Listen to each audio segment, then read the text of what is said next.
Hello guys, आज हम लोग देखेंगे पॉलिटी। ठीक है, और पॉलिटी में हमारा टॉपिक अभी चल रहा है फंडामेंटल राइट, मूल अधिकार। ठीक है, हमने 25 आर्टिकल पढ़ लिए थे 25 तक। अब उसके बाद पढ़ेंगे 26, 27, 28, 29। तो देखेंगे इससे पहले अपना फैक्चुअल क्वेश्चन। तो देखिए 14 जून को होता है विश्व रक्तदाता दिवस और 20 जून को होता है विश्व शरणार्थी दिवस। ये डेज आप याद रखेंगे। अब चलिए हम अपना देखते हैं आर्टिकल्स। तो देखिए हमने पढ़ लिया था 25 आर्टिकल तक पढ़ लिया था। ठीक है, तो 25, 26, 27 और 28 में दी थी धर्म की स्वतंत्रता 4 आर्टिकल में। तो हमने पढ़ लिया था 25, उसमें क्या था, अंतःकरण की और धर्म को अबाध रूप से मानने, आचरण और प्रचार करने की स्वतंत्रता। ठीक है, तो इसके बाद हम पढ़ेंगे आर्टिकल 26 जिसमें है धार्मिक कार्यों के प्रबंध की स्वतंत्रता। अच्छा ठीक है, अब ये तो हो गया, लेकिन आप इसको याद कैसे रखेंगे? तो याद देखिए, धर्म की स्वतंत्रता में सबसे पहले क्या आना चाहिए? ये आना चाहिए कि हम किसी को भी मान सके, जिसको हम मानना चाहें, है ना, जिसकी पूजा करना चाहे। तो पहले आ गया कि धर्म की स्वतंत्रता मतलब हमें अंतःकरण से मानने की स्वतंत्रता। ठीक है, सेकंड में आप क्या करेंगे, आप थोड़ा मतलब मान लीजिए कि कुछ भी बनाएंगे अपने धर्म के लिए, है ना, संस्था बनाएंगे, कुछ बनाएंगे धर्म के लिए कार्य करेंगे, तो धार्मिक कार्यों के प्रबंध की स्वतंत्रता दूसरा आर्टिकल है। पहले आप मन में मानेंगे तभी तो आप कोई संस्था बनाएंगे, कुछ बनाएंगे। ऐसे याद करने के लिए बता रही हूँ, याद रख, इससे आपको याद रहेगा। तो 26 में है धार्मिक कार्यों के प्रबंध की स्वतंत्रता। देखिए अब इसमें क्या दिया है ये पढ़ते हैं। अनुच्छेद 26 के अनुसार प्रत्येक धार्मिक संप्रदाय या उसकी किसी अनुभाग को निम्नलिखित अधिकार प्राप्त होंगे। ठीक है, इसमें क्या दिया है, धार्मिक संप्रदाय, ये याद रखिएगा, उनको कुछ अधिकार प्राप्त होंगे। क्या, इनको क्या अधिकार? तो देखिए धार्मिक एवं मूर्त प्रयोजनों के लिए संस्थाओं की स्थापना और पोषण का अधिकार। तो देखिए जो धार्मिक संप्रदाय हैं वो क्या कर सकते हैं, मान लीजिए कोई भी एक संप्रदाय है, ठीक है, अब मान लीजिए जिसमें काफ़ी सारे लोग हैं, तो वो क्या करते हैं, कोई संस्था बनाते हैं, है ना, तो वो संस्था बनाने की, उसका पोषण करने का की उनको अधिकार है, ऐसा वो कर सकते हैं। अपने धर्म विषयक कार्यों का प्रबंध करने का अधिकार, अगर उन्हें अपने धर्म का कोई भी कार्य करना है तो उसका अधिकार उनको रहता है। ठीक है, जंगम और स्थावर संपत्ति के अर्जन और स्वामित्व का अधिकार। ठीक है, इसका मतलब सिंपली यही होता है, जो संपत्ति होती है उसको अर्जन कर सकते हैं, उसका स्वामित्व कर सकते हैं। ठीक है, अपने स्वामित्व में उसको रख सकते हैं किसी भी संपत्ति को। तो ये अधिकार धार्मिक संप्रदाय लोग को मिले हुए हैं। ऐसी संपत्ति का विधि के अनुसार प्रशासन करने का अधिकार, जो भी संपत्ति उनके पास है उस पर वो प्रशासन कर सकेंगे। तो देखिए अनुच्छेद 25 जहाँ व्यक्तिगत अधिकारों की गारंटी देता है, वह अनुच्छेद 26 धार्मिक संप्रदाय व इसके अनुभागों को अधिकार प्रदान करता है। देखिए जो पहला था धर्म की स्वतंत्रता का, वो क्या था, वो था कि हम किसी भी मतलब अपने मन में अंतःकरण में, ठीक है, किसी भी भगवान को मान सकते हैं। ठीक है, किसी भी धर्म को मान सकते हैं, वैसा आचरण कर सकते हैं, उसका प्रचार कर सकते हैं। तो ये व्यक्तिगत अधिकार थे, एक व्यक्ति तो एक मानेगा ना अपने मन में भगवान को। ठीक है, और दूसरा 26 क्या है कि धर्म 26 में है, 26 का अधिकार जो है वो धार्मिक संप्रदायों को है। ठीक है, या उसके अनुभागों को, उसके जो भी भाग है उनको उनको अधिकार है कि वो अपनी संस्थाएं बना सकते हैं और उनको जैसे चाहे चला सकते हैं। ये याद रखिए, 25 व्यक्तिगत है और 26 धार्मिक संप्रदाय है। क्योंकि जरा जरा से शब्दों जब क्वेश्चंस आते हैं ना, तो एक्चुअली जरा जरा से शब्दों में ही आपको फंसाते हैं। तो आपको किस चीज़ से आप दूसरे स्टूडेंट से अलग हो सकते हो, क्योंकि आपने बहुत बारीकी से पढ़ाई करी है बस। तो देखिए दूसरे शब्दों में अनुच्छेद 26 सामूहिक धार्मिक रूप से अधिकारों की रक्षा करता है। तो ये जो सामूहिक रूप से जो धार्मिक अधिकार है उनकी रक्षा करता है। अनुच्छेद 25 की तरह अनुच्छेद 26 भी सार्वजनिक व्यवस्था, नैतिकता और स्वास्थ्य संबंधी अधिकार देता है, लेकिन मूल अधिकारों से संबंधित अन्य प्रावधानों में नहीं।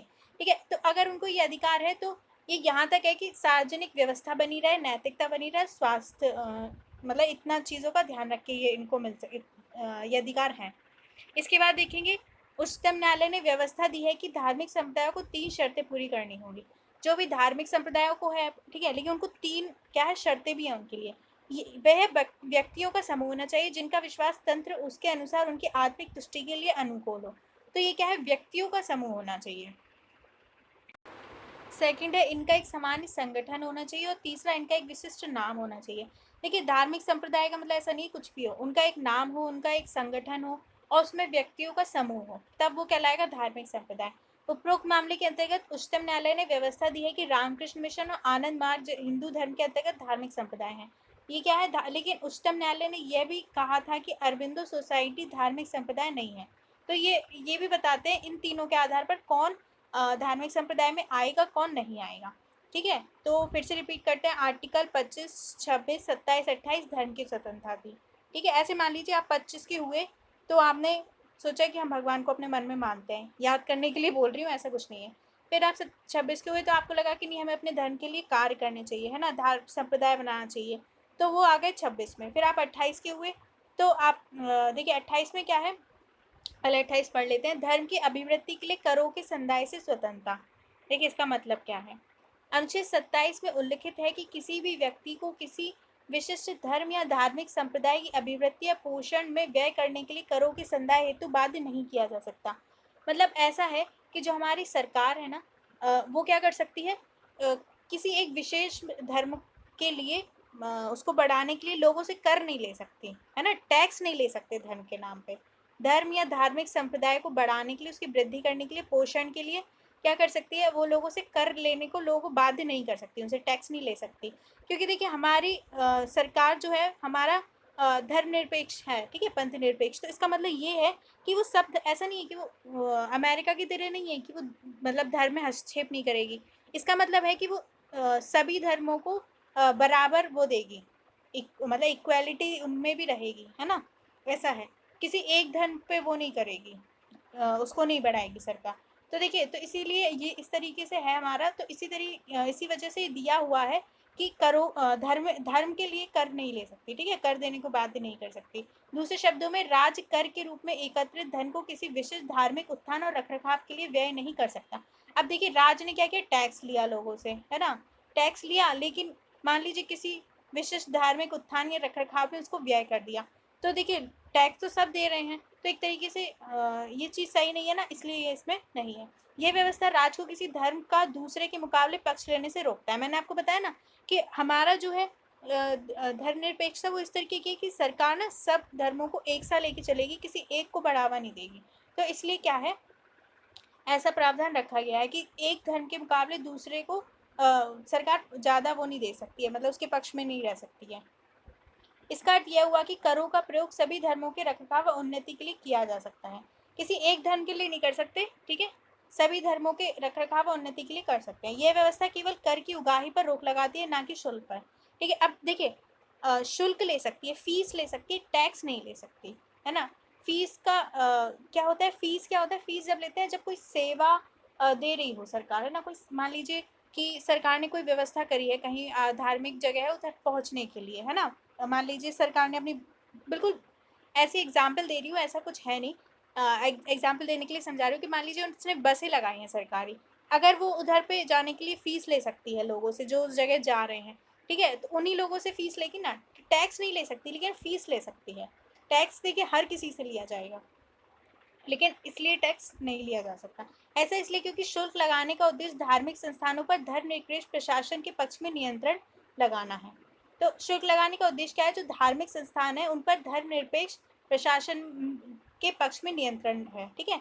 इसका तीर्थ यात्रियों से शुल्क की उगाही की जा सकती है। मान लीजिए अभी मैंने बताया ना तीर्थ यात्री हैं, मान लीजिए उनके लिए समझाने के लिए एग्जाम्पल दिया, मान लीजिए उनके लिए सरकारी बसें लगा दी है, तो उन लोग से फीस ले सकती है वहाँ जाने के लिए,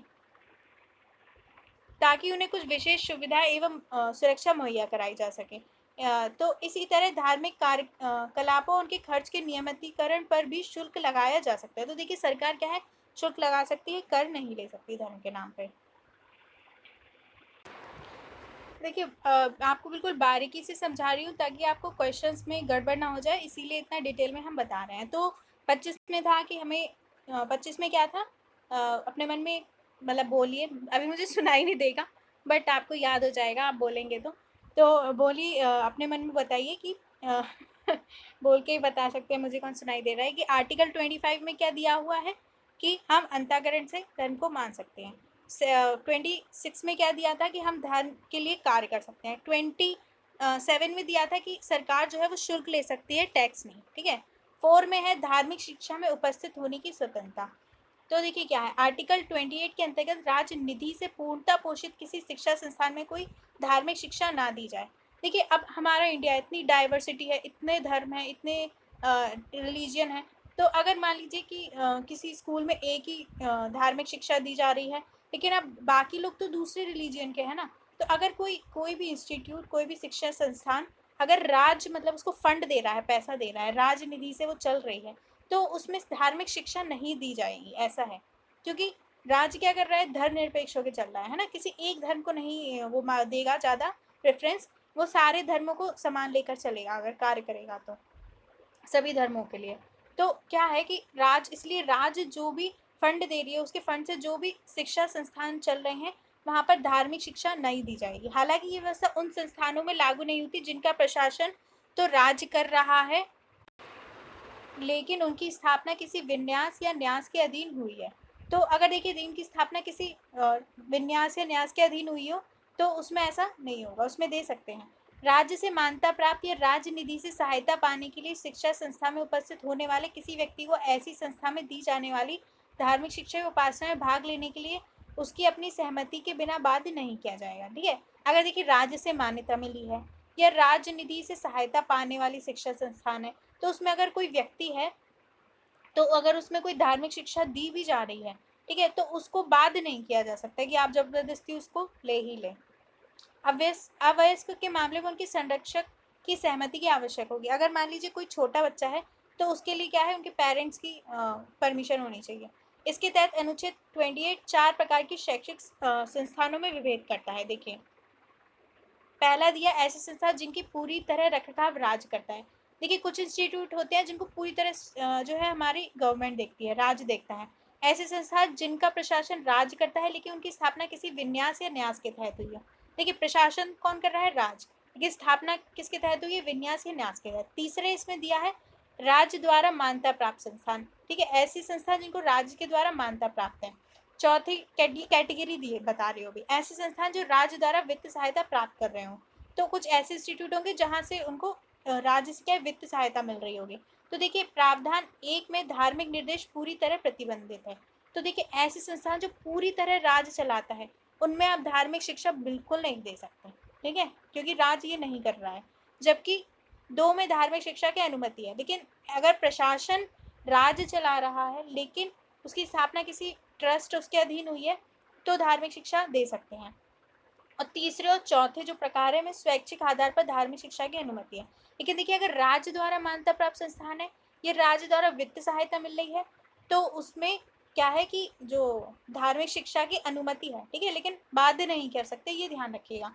तो अब देखिए इधर ही से घुमा फिरा के क्वेश्चन ऐसे पूछ लें कि मान लीजिए कोई एक संस्थान है, ठीक है, जिसका प्रशासन तो राज्य करता है लेकिन स्थापना किसी विन्यास के तहत हुई है, तो क्या धार्मिक शिक्षा दी जा सकती है? तो अब देखिए हाँ, धार्मिक शिक्षा की अनुमति है। तो इस तरीके से ना आप फंस सकते हैं। तो ये आपको बारीकी से पढ़ना है। ओके, अब यहाँ पर हमारी धार्मिक शिक्षा के अधिकार, सॉरी, धर्म की स्वतंत्रता के अधिकार तो खत्म हो गए। अब हो गए हमारे स्टार्ट संस्कृति और शिक्षा संबंधी अधिकार। ठीक है, पहले हमने पढ़े थे समानता का अधिकार, ठीक है, उसके बाद स्वतंत्रता का अधिकार। पहले मैंने कहा था समानता मिलनी चाहिए, फिर स्वतंत्रता मिलनी चाहिए, फिर शोषण के विरुद्ध थे, फिर धर्म की स्वतंत्रता। अब धर्म की स्वतंत्रता भी मिल जाएगी, फिर उसके बाद संस्कृति और शिक्षा संबंधी अधिकार आएगा। ठीक है, तो आर्टिकल 29 और 30 है, 2 आर्टिकल इसमें है। अल्पसंख्यकों के हितों का संरक्षण अनुच्छेद 29 में यह उपबंध करता है। अल्पसंख्यक कौन होते हैं? देखिए जो संख्या में कम है ना, वो होते हैं अल्पसंख्यक। तो उनके हितों को भी देखना पड़ेगा ना। तो ये उनकी हितों की रक्षा किसमें होती है? अनुच्छेद 29 में। अनुच्छेद 29 ये उपबंध करता है कि भारत के किसी भी भाग में रहने वाले नागरिकों के किसी भी अनुभाग को जिसकी अपनी बोली, भाषा, लिपि, संस्कृति को सुरक्षित रखने का अधिकार है। देखिए मान लीजिए कि एक 10% में 70% एक धर्म के लोग हैं, मान लीजिए, है ना, 30% दूसरे धर्म के लोग हैं। तो जो कम है वो कहलाते हैं अल्पसंख्यक। तो उनकी जो बोली, भाषा, लिपि, संस्कृति है उसको उन्हें सुरक्षित रखने का अधिकार है। इसके अतिरिक्त किसी भी नागरिक को राज्य के अंतर्गत आने वाले संस्थान या उसमें सहायता प्राप्त संस्थान में धर्म, जाति या भाषा के आधार पर प्रवेश से रोका नहीं जा सकता। तो देखिए कोई भी नागरिक है, ठीक है, उसको राज्य के अंतर्गत जो संस्थान है उनमें धर्म, जाति, भाषा के आधार पर प्रवेश से नहीं रोका जा सकता, ये भी इसमें है। देखिए पहली व्यवस्था एक समूह के अधिकारों की रक्षा करती है। पहली व्यवस्था क्या मैंने आपको बताई कि जो अल्पसंख्यक हैं, ठीक है, वो अपनी बोली, भाषा, लिपि, संस्कृति को सुरक्षित रख सकते हैं। तो अल्पसंख्यक तो समूह में होंगे ना, ज़्यादा लोग हैं, तो ये एक समूह के अधिकार की रक्षा करती है। जबकि दूसरी व्यवस्था नागरिक के व्यक्तिगत सम्मान की रक्षा करती है, चाहे वह किसी भी समुदाय से संबंध हो। तो जो सेकंड व्यवस्था में क्या बताया कि राज्य के अंतर्गत जो संस्थान आते हैं उनमें धर्म, जाति, भाषा के आधार पर प्रवेश से नहीं रोका जा सकता। तो देखिए ये क्या है, ये सभी नागरिकों के लिए है। अब देखिए आर्टिकल जो 29 है, धार्मिक अल्पसंख्यक एवं भाषाई अल्पसंख्यकों को सुरक्षा प्रदान करता है। अब देखिए इसमें दो वर्ड आ रहा है, धार्मिक अल्पसंख्यक और भाषाई अल्पसंख्यक। अब एक बात और मैं आपको बता दूं कि अगर पॉलिटी पढ़ रहे हैं ना, पॉलिटी लगती तो आसान है, दूसरे सब्जेक्ट से लगता है आसान कई बार कि इसमें इतनी हिस्ट्री ज्योग्राफी ऐसी ऐसी बातें नहीं है, लेकिन इसमें क्या है ना, इसमें शब्द हैं। अगर आपने शब्दों पे ध्यान नहीं दिया तो वो वहीं से कुछ ना कुछ ऐसा पूछ लेंगे कि आप फंस जाते हैं और फिर वो क्वेश्चन नहीं होते, तो ऐसा लगता है पॉलिटी तो हमने पूरी पढ़ ली लेकिन हमारे क्वेश्चन तो हो नहीं रहे। तो इसीलिए होता है फ्रेंड्स, क्योंकि हमने उसको ध्यान से नहीं पढ़ा, हमने शब्दों पर ध्यान नहीं दिया। तो देखिए धार्मिक अल्पसंख्यक एवं भाषाई अल्पसंख्यकों को सुरक्षा प्रदान करता है। भाषाई अल्पसंख्यक वेरी कुछ बहुत कम लोग वो भाषा बोलते हैं, ठीक है। धार्मिक अल्पसंख्यक जिन मतलब धर्म की लोगों की संख्या कम है। हालांकि उच्चतम न्यायालय ने व्यवस्था दी है कि इस अनुच्छेद की व्यवस्था केवल अल्पसंख्यक के मामले में ही नहीं है, जैसा कि समानता माना जाता है, क्योंकि नागरिकों के अनुभाग शब्द का अभिप्राय अल्पसंख्यक एवं बहुसंख्यक दोनों से है। तो देखिए इसमें क्या है, जो हमारा सुप्रीम कोर्ट ने उसने कहा कि ये जो अधिकार है ये मतलब सभी के लिए है। हाँ तो हम यहाँ पे थे, ठीक है। तो सुप्रीम कोर्ट ने कहा ये जो हमने व्यवस्था दी है ये केवल अल्पसंख्यकों के मामले में नहीं है, अल्पसंख्यक और बहुसंख्यक दोनों के लिए है, ठीक है। धार्मिक अल्पसंख्यकों और भाषाई अल्पसंख्यकों को सुरक्षा। अब देखिए उच्चतम न्यायालय ने व्यवस्था दी है कि भाषा की रक्षा में भाषा के संरक्षण हेतु आंदोलन करने का अधिकार भी सम्मिलित है। तो भाषा की रक्षा भी कर सकते हैं, आप उसके लिए आंदोलन भी कर सकते हैं। अतः नागरिकों एक अनुभाग की भाषा के संरक्षण हेतु राजनीतिक भाषण और वादे जन प्रतिनिधि अधिनियम 1951 का उल्लंघन नहीं करते हैं। तो देखिए अगर कोई मान लीजिए खड़ा हो रहा है चुनाव में और वो कह रहा है कि हम भाषा को संरक्षण देंगे, तो ये जो जन प्रतिनिधि अधिनियम 1951 है इसका उल्लंघन नहीं करता है ना। जैसे धर्म के आधार पर आप वोट नहीं मांग सकते, लेकिन भाषा के संरक्षण के बारे में बोल रहे हैं तो वो आप बोल सकते हैं। तो देखिए यहाँ पर हमारे 4 आर्टिकल आज हुए, आई होप आपको अच्छे समझ में आएंगे। फिर से रिपीट कर लेते हैं। धर्म की स्वतंत्रता 25, धर्म को अंतःकरण से मतलब मन से मानने की स्वतंत्रता। सेकंड में धार्मिक कार्यों के प्रबंध की स्वतंत्रता। फिर हमने पढ़ा 27, ठीक है, उसमें धर्म के अभिवृद्धि के लिए करों के संदाय से स्वतंत्रता, ठीक है, मतलब टैक्स नहीं लेगी, फीस ले सकती है। फोर्थ हमने पढ़ा धार्मिक शिक्षा में उपस्थित होने की स्वतंत्रता। और उसके बाद हमने पढ़ा 29 अल्पसंख्यकों के हितों का संरक्षण। तो ये सारे आर्टिकल आज हमने पढ़े। अब इसके बाद हम पढ़ेंगे नेक्स्ट वीडियो में नेक्स्ट आर्टिकल। तो देखिए अगर आपको कुछ समझ नहीं आता है तो आप पूछ सकते हैं।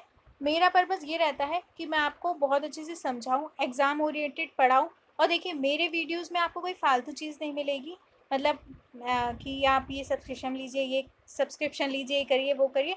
हाँ सिंपल स्ट्रेट मैं आपके लिए वीडियो स्टार्ट कर देती हूँ, आप देखेंगे।